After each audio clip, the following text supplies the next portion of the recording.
नमस्कार, जोहार झारखंड में आपका स्वागत है। आपके साथ मैं हूं शिप्रा झा। केंद्र सरकार ने झारखंड की जनता को बड़ी सौगात दी है। राज्य के सबसे पिछड़े और आदिवासी बहुल संथाल परगना की स्वास्थ्य सेवा को बेहतर बनाने के लिए देवघर एम्स के ओपीडी को जनता के लिए खोल दिया गया है। केंद्रीय स्वास्थ्य मंत्री मनसुख मांडविया ने ओपीडी का ऑनलाइन उद्घाटन किया। फिलहाल यहां 20 से अधिक तरह के रोगों की जांच होगी और हर रोज 200 मरीज देखे जाएंगे। जांच के दौरान मरीजों को दवा भी दी जाएगी। एम्स के ओपीडी में 30 रुपए में रजिस्ट्रेशन होगा, जिसके बाद 1 साल तक मरीज इलाज करा सकेंगे। आपको बता दें कि देश का 13वां एम्स देवघर स्वस्थ झारखंड की परिकल्पना को साकार करेगा। केंद्रीय स्वास्थ्य मंत्री मनसुख मांडविया और स्वास्थ्य राज्य मंत्री डॉक्टर भारती प्रवीण पवार ने दिल्ली से इसका वर्चुअल उद्घाटन किया। केंद्रीय स्वास्थ्य मंत्री ने एम्स स्थित आयुष भवन और रैन बसेरा भी राष्ट्र को समर्पित किया है। तो एम्स के ओपीडी का आज उद्घाटन किया गया है। केंद्रीय मंत्री ने ये बड़ी सौगात संथाल परगना के लोगों को दी है। इसमें करीब 20 रोगों की जांच होगी और हर दिन 200 मरीज यहां पर पहुंचकर ओपीडी में अपना जांच करा सकेंगे, इलाज करा सकेंगे। महज 30 रुपए में यहां पर रजिस्ट्रेशन कराना होगा और रजिस्ट्रेशन के 1 साल तक यहां पर मरीज जांच करा सकेंगे। तो केंद्र सरकार से संथाल परगना को एक बड़ा गिफ्ट मिला है। केंद्रीय स्वास्थ्य मंत्री ने आज इसका ऑनलाइन उद्घाटन किया है।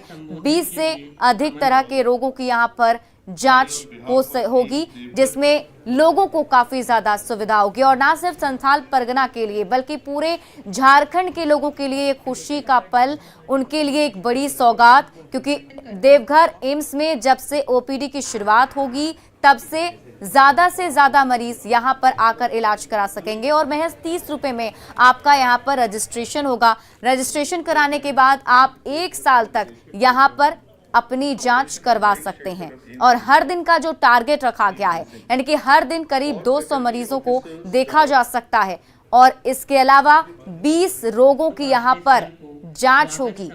तो संथाल परगना के साथ साथ पूरे झारखंड वासियों के लिए ये बहुत ही सुविधाजनक होगा। वैसे मरीज जो इलाज के लिए पहले बाहर जाया करते थे, अब उन्हें बाहर जाने की जरूरत नहीं होगी। वो देवघर एम्स में आकर अपना इलाज करा सकते हैं। बाबा नगरी और संथाल परगना और इर्द गिर्द बिहार के लिए बहुत बड़ा सौगात है। यहाँ एम्स का आज उद्घाटन हो गया।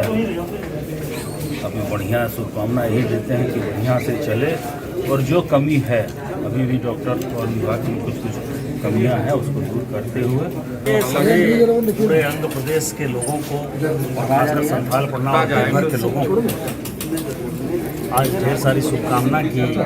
आज पवित्र महीने में फाइनली एम्स ओपीडी का उद्घाटन हुआ और इसमें जो लाखों लोग हैं जो इलाज के बिना डेथ हो जाती है, उनको एक फ़ायदा होगा। और देखा होगा आपने, मैंने मंच से भी कहा कि सभी लोगों के लिए एम्स जो है वो कोई राजनीति का विषय होगा, कोई स्वास्थ्य का विषय होगा। मेरे लिए ये बहुत ही इमोशनल है कि मैंने 22 साल की अपनी छोटी बहन को जो है इलाज के बिना खोया है और मेरा एमपी बनने का जो मुख्य मकसद था कि आंध्र प्रदेश के स्वास्थ्य सुविधाओं को ठीक करना, और आज मेरा सपना और मकसद सांसद होने का जो है पूरा हो गया। एक होता है कि मकसद क्या है तुम्हारा, तो मेरा मकसद पूरा हो गया। जो कार्यक्रम शुरू किया है वह ओपीडी की सेवाएं, जो एक परामर्श ओपीडी की तरह कल से सुबह से शुरू हो जाएंगी। हम लोगों ने आपको डॉक्टरों के बैठने का रोस्टर ऑलरेडी कल दिया हुआ है और कुछ अखबारों में मैंने आज देखा भी है। तो वह हमारे डॉक्टर रोज़ बैठेंगे। 13 विषयों के चिकित्सक रोज़ बैठेंगे। सैटरडे को थोड़ा सा समय कम होगा, लेकिन बाकी 5 दिन 8:30 से 10:30 बजे तक पंजीकरण होगा। जो मरीज 8:30 से 10:30 के बीच में पंजीकृत हो जाएंगे, अभी संख्या हम 200 का टारगेट रख रहे हैं कोविड को देखते हुए कि बहुत भीड़ ना हो। और इसी बीच काबुल से बड़ी खबर सामने आ रही है। काबुल में यूक्रेन का विमान हाईजैक कर लिया है। ये बड़ी खबर आपको काबुल से बता रहे हैं। यूक्रेन का विमान हाईजैक कर लिया गया है। विमान ईरान की तरफ ले जाने की खबर है। रूसी मीडिया के हवाले से एक खबर आपको बता रहे हैं। विमान में 83 लोगों के होने का दावा है। तो ये काबुल से बड़ी खबर। देखिए, जब से काबुल में तालिबान का कब्जा हुआ है उसके बाद से ही वहां की स्थिति काफी ज्यादा खराब है और एक के बाद एक कई चीजें वहां से सामने आ रही हैं। और आज जो सबसे बड़ी खबर निकलकर सामने आ रही है वो ये कि काबुल में यूक्रेन का विमान जो है उसको हाईजैक कर लिया गया है और विमान ईरान की तरफ ले जाने की खबर बताई जा रही है। रूसी मीडिया के हवाले से एक खबर सामने आई है। विमान में करीब 83 लोगों के होने का दावा किया जा रहा है। गुमला में केला बागान के संचालक और उनके सहयोगी की गला रेतकर अज्ञात अपराधियों ने हत्या कर दी। केरल निवासी लोकेश पुत्तास्वामी साल 2011 में घाघरा आकर केला बागान में आधुनिक तरीके से खेती बाड़ी कर रहे थे। उन्होंने 3 महीने पहले अपने सहयोगी के रूप में एम देवा दासू को मछली पालन के लिए बुलाया था। सुबह में खीरा ले जाने के लिए पहुंचे ऑटो ड्राइवर ने दोनों का शव खून से लथपथ देखा, जिसके बाद पुलिस को इसकी जानकारी दी गई। मौके पर पहुंचे इंस्पेक्टर और थानेदार हत्या की गुत्थी सुलझाने में जुटे हैं। साथ ही जल्द ही हत्यारों का सुराग लगाने और उन्हें कड़ी सजा देने का पुलिस ने दावा भी किया है।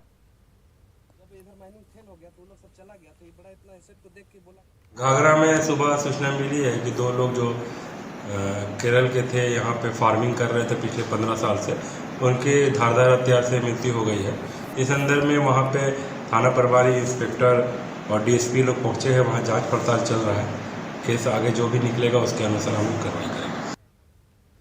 गिरिडीह में बेंगाबाद के कर्णपुरा मोड़ में बीते दिनों हुई दुर्घटना के बाद प्रशासन और पब्लिक के बीच झड़प हुई थी। इस मामले में मृतकों को भी नामजद अभियुक्त बना दिया गया है। बेंगाबाद सीओ की पिटाई मामले में सीओ की ओर से दर्ज कराई गई प्राथमिकी में 3 मृत लोगों को नामजद अभियुक्त बनाया गया है। एफआईआर दर्ज होने के बाद सभी हैरत में पड़ गए। ग्रामीणों ने बिना जांच पड़ताल और सत्यापन के ही प्रशासन पर मामला दर्ज करने का आरोप लगाया है।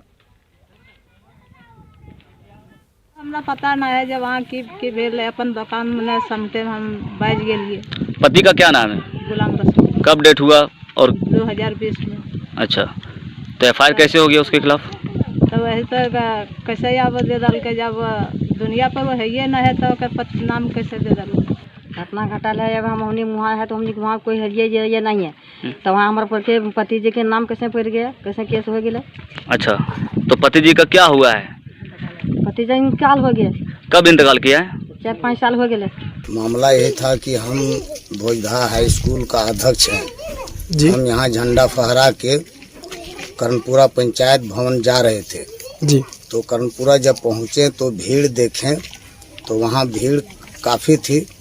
जब गाड़ी खड़ा करने के बाद हम गए तो पता चला कि एक्सीडेंट हुआ है। तो उतने ही देर में जो है सो लाठी चार्ज होने लगा। हम गाड़ी छोड़ के भाग गए, झंडा भी नहीं फहरा पाए। झारखंड में जब से मनरेगा घोटाले में गढ़वा दूसरे नंबर पर आया है, तब से अधिकारियों की नींद उड़ गई है। जिला स्तर पर अधिकारी बैठक कर इसकी मॉनिटरिंग कर रहे हैं कि कैसे गढ़वा का नाम घोटाले में आ गया। कलेक्टेरिएट में डीडीसी ने सभी प्रखंडों में मनरेगा योजना के तहत बिना काम किए पैसे की अवैध निकासी वाले योजना की जांच शुरू कर दी है। वहीं सोशल ऑडिट में जुर्माना नहीं भरने वाले लोगों की भी छानबीन की जा रही है। जिले में 5 करोड़ 93 लाख रुपए के मनरेगा घोटाला का मामला सामने आया है। वित्तीय वर्ष 2017 से 2020 तक के सोशल ऑडिट में गड़बड़ी को दूर करने के लिए मनरेगा सॉफ्टवेयर के पोर्टल पर साक्ष्य अपलोड करने के भी निर्देश दिए गए हैं। झारखंड सरकार के माननीय वहाँ पे पोर्टल के का शुद्धिकरण अगर हो जाएगा तो ये सारे कन्फ्यूजन मिट जाएंगे। और आज बड़ी व्यापक मतलब जूम ऐप पे वीसी हुआ है और ये हमको लगता है कि 8-10 दिन के अंदर हमारे मनरेगा कमिश्नर मैडम ने कहा है कि टीम को वहाँ पर जो सोशल ऑडिट की टीम है और जो जूरी की टीम है कि ज़रूरत पड़े तो कमिश्नरी लेवल पे मीटिंग आयोजित करके और सारे ये जितनी विसंगतियाँ हो रही हैं उसको दूर कर लिया जाए। साहिबगंज के राजमहल अनुमंडल अस्पताल में फर्जी तरीके से कोविड वैक्सीन का सर्टिफिकेट देने का मामला सामने आया है। मामले में अस्पताल के कम्युनिटी हेल्थ वर्कर मांगी लाल को गिरफ्तार किया गया है। बताया जा रहा है कि अस्पताल के सीएचओ बिना वैक्सीन दिए ही पैसे लेकर प्रमाण पत्र दिया करते थे और इस बात का खुलासा तब हुआ जब सीएचओ का ऑडियो क्लिप वायरल हुआ। ऑडियो क्लिप में एक व्यक्ति के द्वारा अस्पताल के सीएचओ से कथित बातचीत में ये पूछा जा रहा है कि 60 मजदूर मुंबई जाना चाहते हैं, उनको तत्काल कोविड वैक्सीन का सर्टिफिकेट चाहिए, जिस पर सीएचओ की तरफ से काम हो जाने की हामी भरी गई थी। 60-65 लेबर है सर, ठीक है, मुंबई जाएंगे तो कासिम आपका नंबर दिया, बोला कि वो सर से बात करने से सर्टिफिकेट मिल जाएगा। कौन बोल रहा था? कासिम। लिया वैक्सीन वगैरह? नहीं सर, वैक्सीन कहाँ से लेगा सर, तो सब तो लेबर तो जाएंगे सर लेके मुंबई। कितने के अंदर सर? कितना करके सर? वो कितने? जी सर, कितने बंदों का है? 60 लेबर को जाना है सर, सिर्फ सर्टिफिकेट चाहिए वैक्सीन का।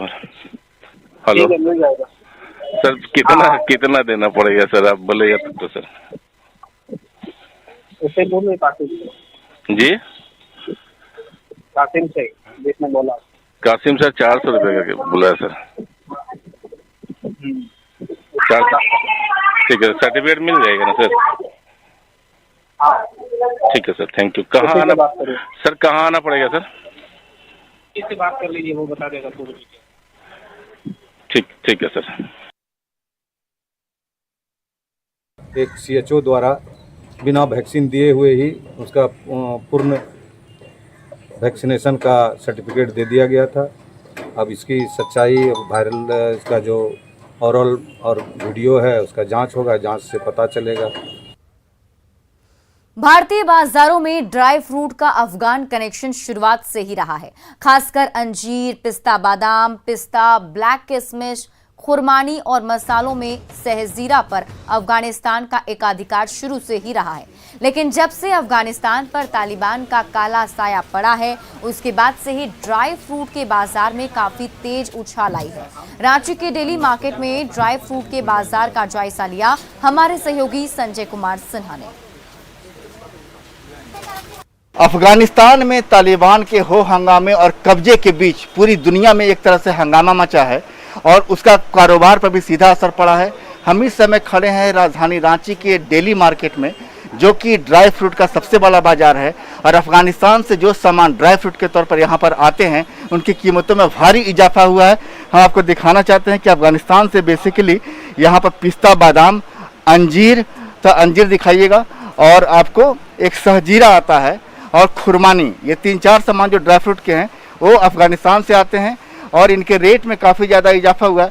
भैया, पहले जो अंजीर का रेट था और अब जो रेट है, क्या अंतर है? पहले ये अंजीर मैं 650 रुपये किलो बेचता था, अभी इसी को मुझे 900 बेचना पड़ रहा है। सीधे 250 का इजाफा हुआ है। बहुत मतलब शॉर्ट टाइम में हुआ, मतलब मोटा मोटी 20-25 दिन के अंदर में ही रेट एकदम अचानक बढ़ गया है जी।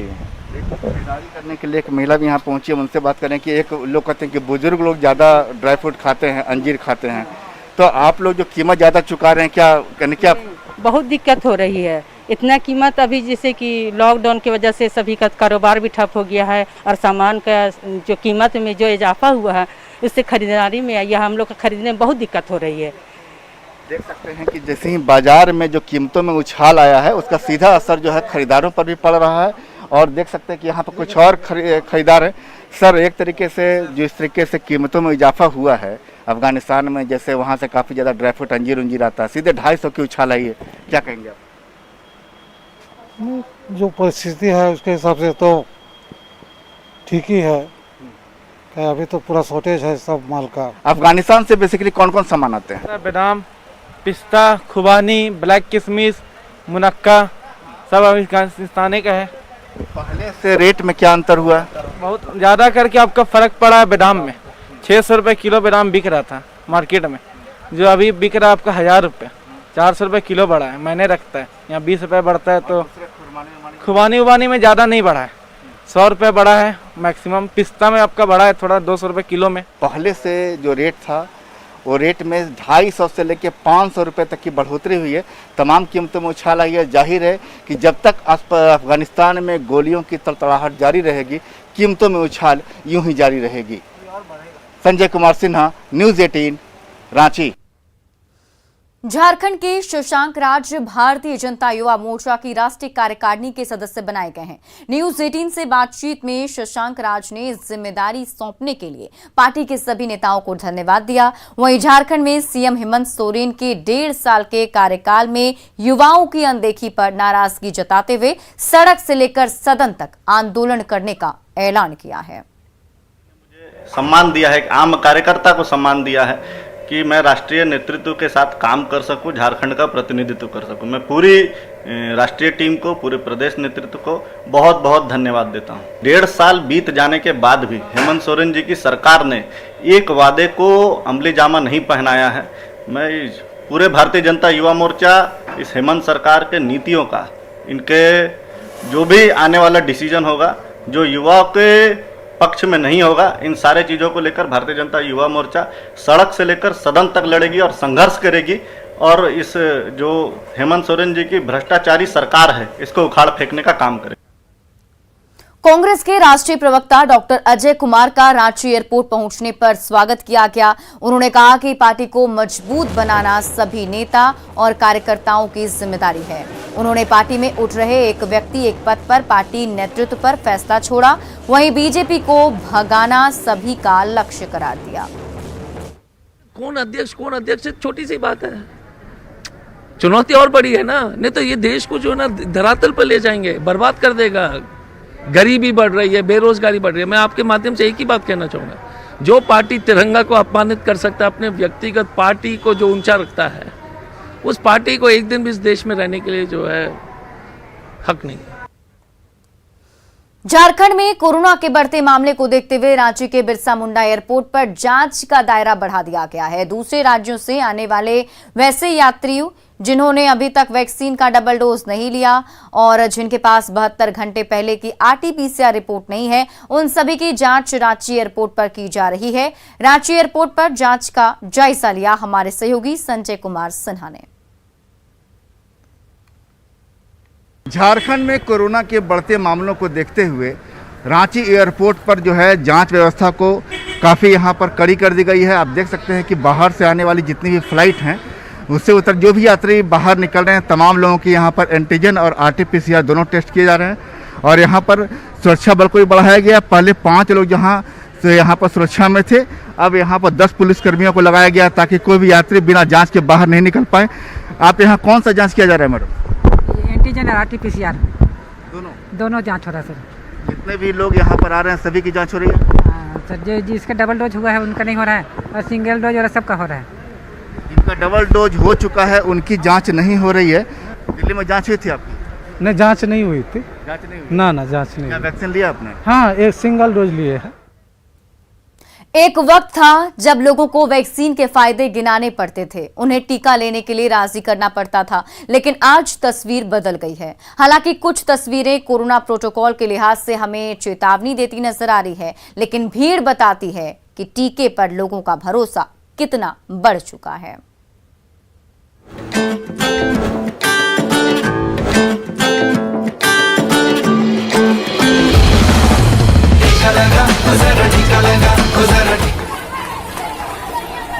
इस हुजूम में जिसे देखिए वही दौड़ा भागा चला जा रहा है। ये देखिए, जैसे ही पुरुषों की टोली दौड़ी, महिलाएं भी साथ साथ भागने लगी, जैसे इनके बीच कोई रेस लगी हो। इस भीड़ में हर कोई इतनी जल्दबाजी में है कि एक दूसरे से आगे निकलने के लिए सरपट उस ओर भागा चला जा रहा है जहां ना कोई मेडल बंटने वाला है और ना ही इन्हें ओलंपिक का तमगा मिलने वाला है, बल्कि कोरोना से बचाने वाले वैक्सीन की वो खुराक मिलने वाली है जो हमारी और आपकी जिंदगी के लिए अब बेहद जरूरी हो गया है। तो अब जब अचानक से गेट एक खुला तो गेट दूसरे से लोग भागदड़ करते हुए वहां पे पहुंचे। कोई अगर लेडीज अपने गोद में बच्चा लिए हुए दौड़ रही थी, कोई कुछ था, कोई बूढ़े थे, कोई बहुत सारे बुजुर्ग ऐसे। ये दौड़ भाग हो रही है सरिया के प्राथमिक स्वास्थ्य केंद्र में। आसपास के गांव में जैसे ही इस अस्पताल में वैक्सीन की खुराक मिलने की खबर फैली, ये ग्रामीण ओलंपिक के धावक की तरह सरिया पीएचसी की तरफ दौड़ पड़े। किसी के गोद में बच्चा था तो कोई खाली हाथ। इन सब के बीच एक दूसरे से पहले अस्पताल पहुंचने की होड़ मची हुई थी ताकि स्टॉक खत्म होने से पहले उनका नंबर आ जाए और उन्हें वैक्सीन की वो खुराक मिल जाए, जिसके लिए हर तरफ मारामारी मची है। लेकिन एक साथ ग्रामीणों की इतनी भारी भीड़ जुट गई कि अस्पताल के अंदर से लेकर बाहर तक भगदड़ जैसे हालात हो गए। बुजुर्ग ऐसे थे जो दौड़ रहे थे, तो उस भगदड़ में बहुत सारे लोग थे, करीब 100-150 लोग होंगे, उनसे ज्यादा भी 200 लोग तक हो सकते हैं। कोरोना का टीका सबको लगेगा, लेकिन ऐसी भागम भाग कतई मत मचाएं। संयम बरतें, जल्दी ही आपकी बारी भी आएगी और आपको भी वैक्सीन की खुराक मिलेगी, वरना डोज के चक्कर में कहीं आप ही उस महामारी के शिकार ना बन जाएं। एजाज अहमद, न्यूज़ 18 गिरिडीह।